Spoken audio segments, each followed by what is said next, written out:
An individual self-concept is a combination of the way a person views himself and the way that person thinks others view him or herself. My name is Abdou Diakite, and because of many different factors in my life, I have a high self-concept of myself. I grew up in Queens, a borough outside of Manhattan. I have two loving parents, and a more recent factor in my life is my job. I'm a Marine. Let's start with my parents. Both of them loved me and applauded me as a child, as most good parents do, which started me on a path to having a high self-concept. This also gave me the ability to be confident in myself. Not at all times, but most times. Next, let's look at where I come from. I come from Queens, Elmhurst, Queens, which is where I was born. I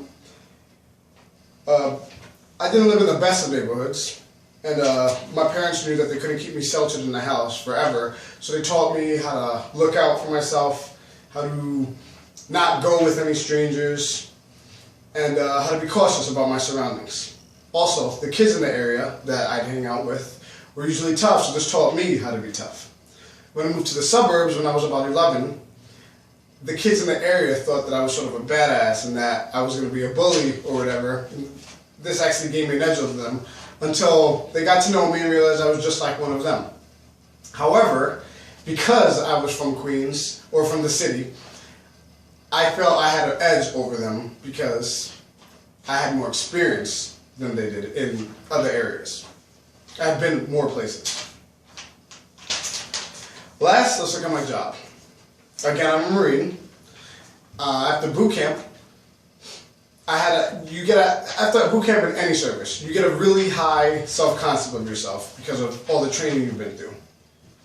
So, after boot camp, I had a high self-concept of myself. I was also very confident.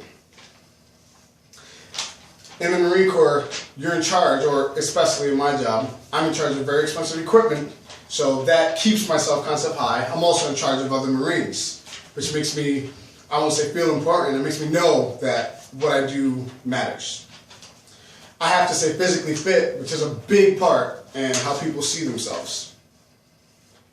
And also, the Marine Corps makes you know, in a sense, that you're important because of all the different trainings you have to go through. You have to go through many suicide prevention classes, and they're constantly telling you how they need you in the fight all the time. So, a more recent factor in my life is why my self-concept is high, is my job. So in conclusion, main impacts on my life that give me my high self-concept of myself are my parents, where I come from, my experiences, and more recently, my job. Thank you.